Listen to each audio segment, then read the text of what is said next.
로비의 성대는 이재명이었죠.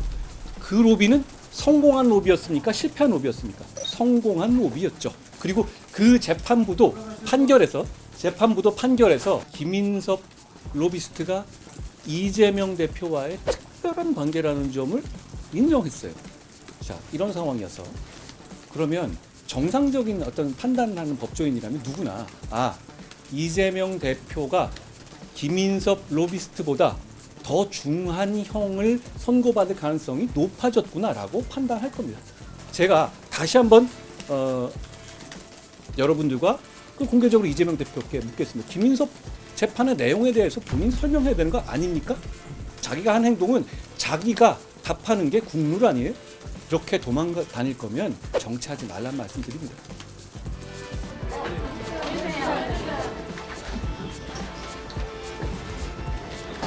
오늘 단수공천 결과 어떻게 느꼈는지 궁금하고요. 좀 전에 김성태 전 의원이 불출마를 밝혔는데 혹시 위원장님께서 따로 접촉을 하시거나 김성태 의원께서 하신 말씀을 제가 오다가 방금 봤는데요. 저는 정치란 뭔가 생각해 봅니다. 저는 큰 정치는 뭐가 되려는 것이 아니라 뭔가 이루려는 것이라고 생각합니다. 그런 마음에서 오늘 저와 김성태 의원님의 마음은 같습니다. 동료 시민의 삶을 개선하기 위해서, 그리고 이상한 사람들이 동료 시민들의 삶을 망치는 것을 막기 위해서 저도 필요한 결정을 하는 것이고, 김성태 의원께서도 큰 정치인답게 필요한 결정을 해주시는 겁니다. 저희는 함께 가겠습니다. 함께 가서 반드시 이길 것이라는 말씀을 드립니다. 위원장님 지금 대통령 측근인 서통영 사무처장이 아예 포섭을 했는데 혹시 관련해서 어떤 사유이 좀 보고받은 점이 있으실까요? 저는 우리 공천을 시작하면서 제가 사실 이 자리를 수락하고 이 일을 함에 있어서 몇 가지 연구를 했었거든요. 과거에 과연 우파 정당의 공천은 어떤 식이었고 어떤 문제가 있었고 뭐가 문제인지에 대해서 오히려 제가 정치를 수십 년간 근처에서 직접 안에 들어오지 않고 관찰해 왔기 때문에 더 잘 볼 수 있다고 생각했습니다. 제가 처음에 공천을 저희가 할 때 보수정당 최초의 시스템 공천을 실천한다고 말씀드린 적이 있었죠. 그 의미가 이겁니다. 과거에는 어떤 룰을 먼저 정확하게 정해놓지 않은 상태에서 사람을 보면서 룰을 계속 바꿔나가는 문제가 있었죠. 그러니까 소위 말하는 호떡 공천이니 그 공천에서 누가 승복할 수 있겠나요? 그러니까 제도가 그렇게 되면 당연히 여러 가지 생각들이 난무하게 되죠. 제가 공관위에게 처음 요구했던 것은, 강력하게 요구했던 것은 룰을 먼저 정한다. 사람을 생각하지 않고, 그리고 그 룰을 첫날 무조건 확정한다는 것이었습니다. 실제로 그렇게 했고요. 그 룰에서 어떤 결과가, 누가 어떻게 탈락할지, 어떤 상황이 될지 그건 전 모르겠어요. 그렇지만 룰을 그런 방식으로 정하게 되면 뜻있는 정치인들은 승복하게 될 겁니다. 누구를 배제하기 위한 목적을 가지고 룰을 정한 게 아니라 룰이 있었던 것이고 결과적으로 결과가 나오는 것이거든요. 예를 들어서 김성태 의원님 같은 경우도 저도 안타깝게 생각하거든요. 그분이 해온 어떤 민주주의에 대한 헌신이 있잖아요. 드루킹 특검 그분이 만들어낸 거 아닙니까? 이재명 대표와 달리 그분 진짜 9일간 단식했잖아요. 저는 그렇지만 그럼에도 불구하고 우리 시스템에서 그분이 이렇게 안 되게 되는 과정도 존중해야 된다는 것이고, 그렇다면 저는 김성태 의원 같은 분이 우리의 이 시스템을 공천해 주시는 것도 우리 국민의힘의 달라지는 정치를 보여주는 거라고 생각합니다. 그런 차원에서 어떤 개별이 누가 컷업되는지 문제, 그걸 너무 개별 개인으로 보시지는 않았으면 좋겠습니다. 저도 그렇게 보고 있지 않거든요. 그리고 거기서 나오는 결과들이 모두 다 모든 사람을 만족시키고 합리적이고 모두 다 수긍할 수 있을지 그건 모르겠습니다. 그게 어디 현실 세계에서 룰이 그런가요? 그렇지만 공정한 공천, 사심 없는 공천이라는 점은 저희가 약속드릴 수 있어요. 아까 말씀드린 그런 구조였기 때문에 앞으로도 끝까지 그렇게 공천이 제대로 이루어지고 공천에 관한 여러 가지 사람들의 어떤 소위 말하는 영향들이 있을 수 있는데요. 그 부분에 대해서 저는 공관위를 간단하게 지키기 위한 당대표로서의 역할을 하겠습니다. 위원장님, 그 아침에 비례정당 상당히 좀 늦어지고 있다고 했는데요. 대표는 어떤 분이 오셔야 되는지가 궁금하고 어제 조국 전 장관이 비밀번호 먼저 발표하고 있는데 어떻게 보세요? 지금 이제 비례정당을 저희가 플랜 B로 창당을 준비하고 있죠. 다시 말씀드리지만 이 제도 이렇게 만들면 안 되는 겁니다. 이건 민주당의 정확하게 말하면 이재명 대표의 독재입니다. 자기가 살기 위해서 이렇게 하면 되나요? 그게 왜 안 되는지에 대해서는 제가 여러 번 말씀드렸습니다. 조국 같은 분이 배지를 달 수 있고, 그리고 민주당조차도 엄두를 못 내는 친북 운동권들이 비례정당으로는 기웃기웃하고 있지 않습니까? 그런 사람들이 정치를 망칠 것이기 때문에 이 제도는 해서는 안 된다고 생각합니다. 그렇지만 우리는 현실 세계에서 민의를 반영해야 되는 집권 여당입니다. 그렇기 때문에 플랜 B로서 비례정당은 필요하죠. 그 비례정당에 대해서 제가 생각하는 건 이겁니다. 과거 우리의 비례정당은 그 경험을 생각해 봐야 됩니다. 어떤 관련자들의 사심이나 자기장사나 그런 문제 때문에 오히려 비례정당이 민의를 반영하는 과정에서 큰 무리를 빚은 적도 많이 있어요. 비례정당은 민주당 이재명 대표를 비롯한 민주당의 꼼수와 협잡에 대응하기 위한 도구일 뿐입니다. 그 도구로서 역할을 충실하게 하기 위한 구조를 제가 짜는 것이지, 그것이 무슨 별개로 완전히 각각의 우리 국민의힘과 전혀 다른 의견들을 오갈 수 있는 그런 도구여야 한다? 그건 국민의 뜻이 그렇지 않죠. 국민이 과연 비례정당으로서 우리가 내는 비례정당, 만약에 우리가 이제 플랜 B가 작동된다면 그걸 찍을 때 그 정당을 생각하고 찍겠습니까? 아니죠. 국민의힘을 지지하는 분들이 찍는 거잖아요. 도구일 뿐입니다. 거기에 맞춰서 그 역할을 잡음 없이 충실하게 이행할 수 있는 구조로 만들겠다라는 점을 말씀드립니다. 그러니까 대표가 누구냐 그게 중요하지 않습니다.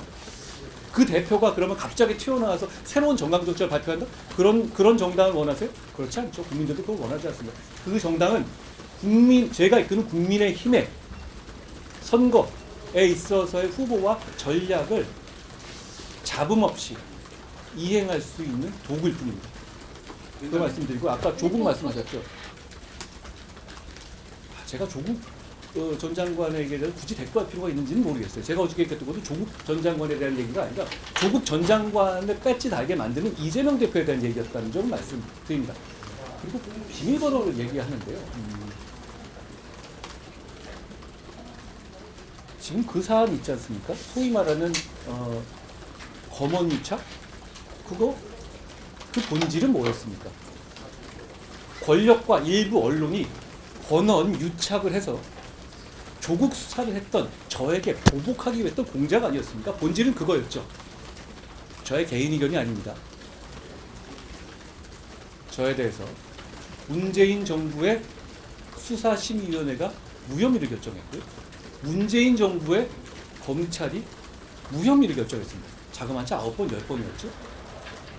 그리고 구속까지 됐던 채널A의 이동재 기자도 무죄 확정됐습니다. 본질이 권언 유착 공작이었다는 건 이미 드러난 상황이에요.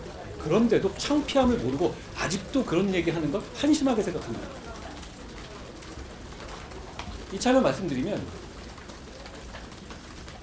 전과사범에 수많은 중범죄로 재판받기에 바쁘고 수사받으면 휴대폰은 숨겨야 한다고 강의까지 하시던 분이 대표로 있는 민주당이죠. 그 민주당과 이재명의 민주당과 2심 실형 받고 민주당 이중대가 되기를 호소하고 있는 조국, 그리고 지금 이 위성 정당의 시장판에 한몫 뛰어보려고 하고 있는 극렬한 친북 종북 성향의 운동권들까지, 저는 이번 4월 10일에 총선거에서 민주당의 진영은 완성됐다고 생각합니다. 이름만 들어도 우리가 왜 절실하게 이겨야 되는지를 제가 다짐을 다시 하게 됩니다.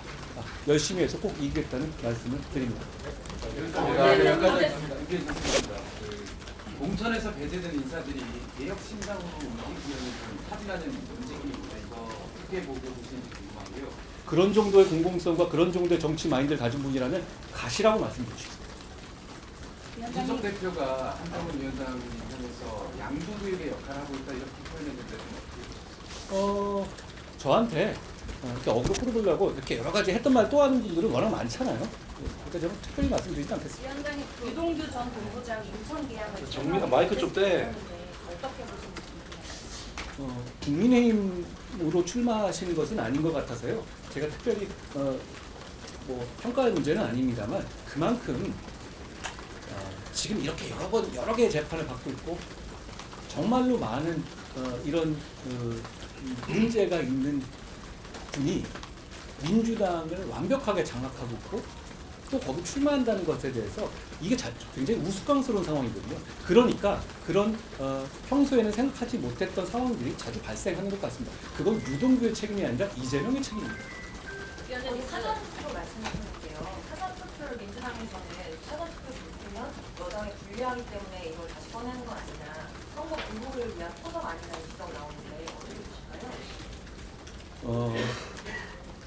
이렇게 말씀드리죠. 첫째, 벌써 뭐 이걸 가지고 뭐 부정선거 프레임으로 저를 갖고 가려고 했는데 저는 부정선거의 증거가 확실히 나온 게 없기 때문에 부정선거에 관한 음모론이나 이런 거에 공감하지 않는다는 점을 분명히 해줍니다.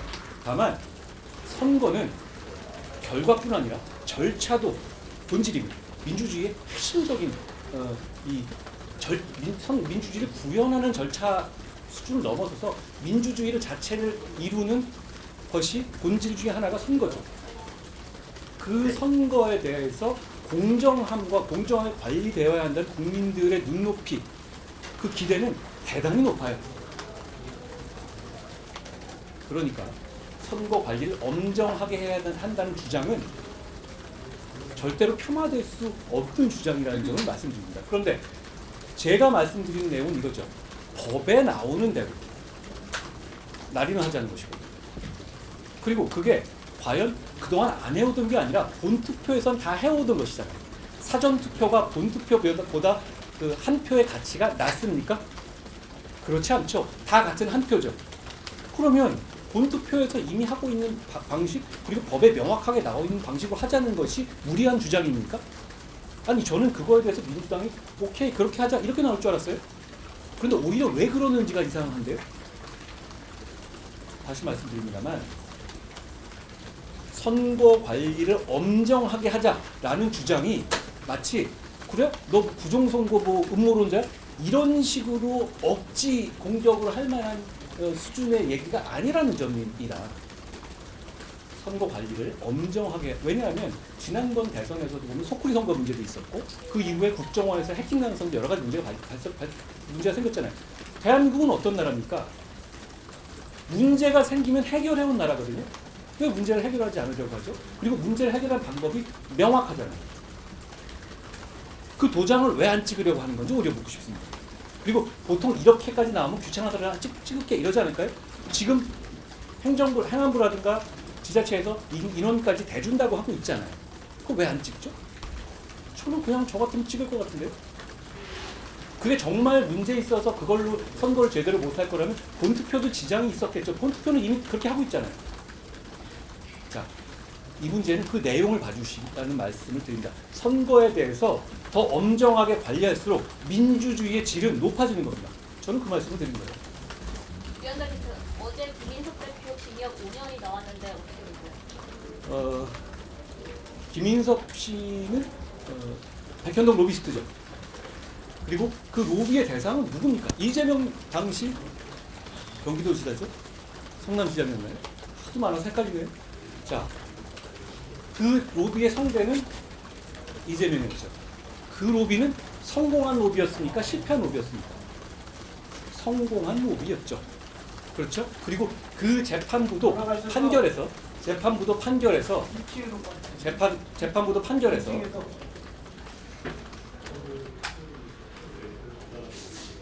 김인섭 로비스트가 이재명 대표와의 특별한 관계라는 점을 인정했어요.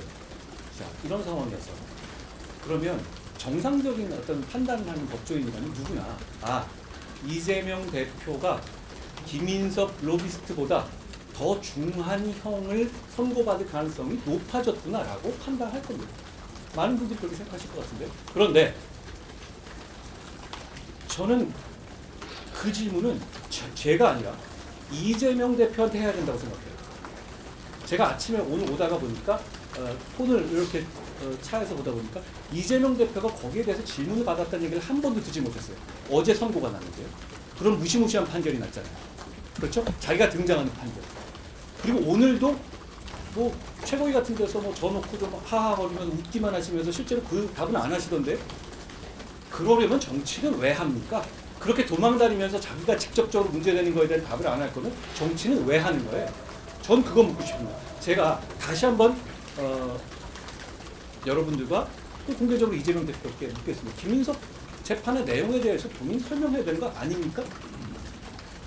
그런데 본인은 보니까 얘기 안 하고 본인은 딴 얘기하고 뭐 홍익표, 뭐 천주 이런 분들 이렇게 돌려가면서 저 공격하라고 하던데, 그거 사람들이 보면 다 알잖아요. 아니 과일을 뭐 홍익표, 천주라고 먹었습니까? 자기가 먹었잖아요. 자기가 먹고 자기가 한 행동은 자기가 답하는 게 국물 아니에요? 그렇게 도망다닐 거면 정치하지 말란 말씀드립니다.